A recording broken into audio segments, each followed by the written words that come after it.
Hi friends, இந்த வீடியோவில் நாம் எதை பற்றி பார்க்க போகிறோம்னா கார்த்திகை தீபம் சீரியலில் ஒரு அட்டகாசமான எபிசோட் வந்திருக்கு. அதை பற்றி தான் அந்த வீடியோவில் பார்க்க போகிறோம். அதுக்கு முன்னாடி நம்ம சேனலை சப்ஸ்கிரைப் பண்ணாதவங்க கீழே இருக்கிற சப்ஸ்கிரைப் பட்டனை கிளிக் பண்ணிவிட்டு பக்கத்தில் இருக்கிற பெல் பட்டனையும் கிளிக் பண்ணிடுங்க. சரி வாங்க வீடியோக்குள்ளே போகலாம். சாமியார் கைத்தை கட்டி விட்டுடுறாங்க. அப்போ நம்ம தீபா எப்படியும் நான் பரிகாரம் முடிச்சுட்டு உங்களை பார்க்கணுமா, ஆனால் இந்த கோவிலுக்கு வர வழி எனக்கு தெரியாதே, இதுக்கு தேடினா எப்படி வருவேன், இது பாரு நான் எந்த கோவிலில் இருந்தேன் அந்த கோவில தான் இருப்பேன், நீ என்ன தாராளமா பாத்துக்கோ, பரிகாரத்தை முடிச்சுட்டு வா அப்படின்னதும் தீபாவும் சரின்னு சொல்லிட்டு நம்ம ரம்யாவுக்காக எந்த கோவில்ல வெயிட் பண்ணிட்டு இருந்தாங்களோ அந்த கோவில்ல வெயிட் பண்றாங்க. அந்த சாமியார் கூட்டிட்டு போகும்போது நம்ம தீபாவுக்கு சுய நினைவே இல்லை போல. சாமியார் பலத்த சக்தி கொடுத்துருக்காங்க தீபாவுக்கு.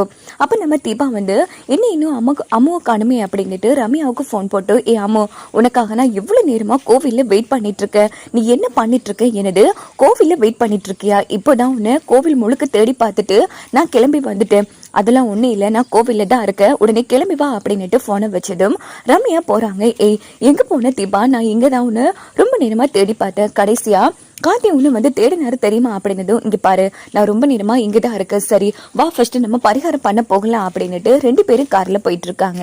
அப்போ நம்ம தீபா எதுவுமே பேசாமல் படுக்கிற மாதிரி வராங்க. உடனே நம்ம ரம்யா, என்ன தீபா தூங்குறியா, இல்லை தூங்குற மாதிரி சும்மா படுக்க அப்படின்னதும், ஓஹோ அப்படியா, இங்கே பாருடி உன்னை காணணும், நான் எல்லா இடமும் தேடி பார்த்தேன், கடைசி அங்கே இருக்கிற ஒருத்தங்க உன்னை ஒரு லேடி சாமியார் கூட்டிட்டு போறதா சொன்னாங்க. ஆமா அப்படி யாரு கூட்டிட்டு போனா, அதெல்லாம் ஒன்றும் இல்லையே, யார் சொன்னா இதெல்லாம், சரிடி இங்கே பாரு இந்த பரிகாரத்தை கண்டிப்பா நீ பண்ணியே ஆகணுமா, ஆமா என் அத்தை உயிரோட வரணும்ல, கண்டிப்பா பண்ணித்தான் ஆகணும் அப்படின்னு தீபா ரொம்ப திமிரா பேசுறாங்க. பார்க்கும்போது மாசா இருந்துச்சுன்னே சொல்லலாம். ஏன்னா தீபா அந்த டைம்ல சுயநிலைவிலே இல்லை.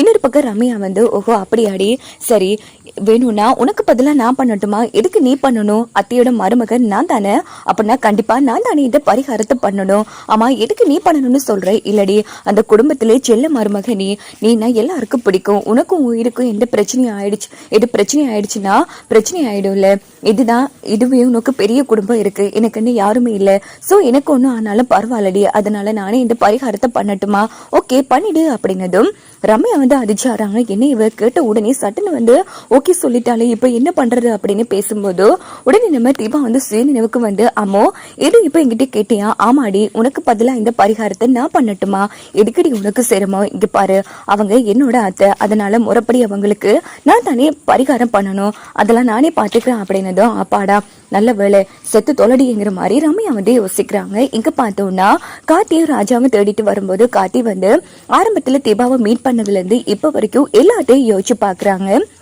அப்ப ராஜா மாப்பிள்ள இதையும் யோசிக்கிறியா அப்படின்னு கேக்குறாங்க. ஆமாடா, தீபா எங்க போனாலும் என்கிட்ட சொல்லாம போகவே மாட்டாங்க, ஏன் மார்க்கெட்டுக்கு போனா கூட அடிக்கடி நாங்க போன் பேசிட்டே இருப்போம், ஆனா இன்னைக்கு ஃபுல்லா தீபா எனக்கு போன் பண்ணவே இல்லடா, அதான் அவங்க எங்க இருக்காங்கன்னு பயமா இருக்கு அப்படின்னு சொன்னதும், மாப்பிள்ள நீ குழம்பி போய் இருக்க மாப்பிள்ள, தங்கச்சி உங்ககிட்ட எங்கேயுமே சொல்லாம போனதில்லைன்னு சொல்ற, அப்படி இருக்கும்போது யோசிச்சு பாரு, கண்டிப்பா ஏதோ ஒரு வழியில தங்கச்சி உங்ககிட்ட சொல்லிருப்பா அப்படின்னதும் தீபா ஹாஸ்பிட்டல்ல வச்சு பரிகாரம் பண்ண போறேன்னு சொன்ன விஷயத்த காட்டி யோசிச்சு பாக்குறாங்க. ஆமா மாப்பிள்ள ஏதோ பரிகாரம் பண்றேன்னு சொன்னாங்க பாத்தியா, சரி எங்கன்னு தெரியுமா, தெரியல மாப்பிள்ள, இது மைத்திலிக்கு போன் பண்ணலாம் அப்படின்னுட்டு மைத்திலிக்கு போன் போட்டு நேரா நம்ம காட்டி தீபா எங்கேயும் போறேன்னு சொன்னாங்களா. ஆமா தம்பி, இப்படி உங்க அத்தை அவங்க அம்மாவுக்கு உடம்பு சரியாகணும்னா செங்கல்பட்டுல ஒரு சாமியார் இருக்காரு, போய் பார்த்தா பரிகாரம் பண்ணா சரியாயிடும்னு சொன்னேன், கண்டிப்பா தீபா அங்கதான் போயிருக்கணும் அப்படின்னதோ, சரிங்க அப்படின்னுட்டு அங்கதான் தீபா போயிருக்கணும்டா, சரி அங்க எனக்கு தெரிஞ்ச ஒரு அம்மன் கோவில் இருக்கு வா போகலாம் அப்படின்னுட்டு ராஜாவும் நம்ம காத்தியும் செங்கல்பட்டுக்கு கிளம்புறாங்க.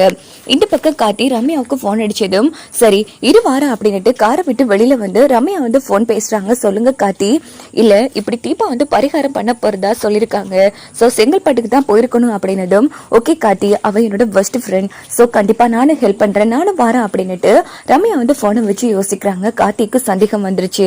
சோ அதுக்குள்ள தீபா கதையை முடிச்சிடணும் அப்படின்னு யோசிச்சுட்டு வண்டியில ஏறுறாங்க. யாரு கார்த்திகா அப்படின்னு கேட்டதும் ரம்யா அதிர்ச்சியாராங்க. அதெல்லாம் ஒன்றும் இல்லை, பிஸ்னஸ் கால் அப்படின்னு சொன்னதும், ஓஹோ அப்படியா, சரி நான் இதுக்கும் என் ஹஸ்பண்டுக்கு ஃபோன் போட்டு பேசட்டுமா அப்படின்னதும் ரம்யா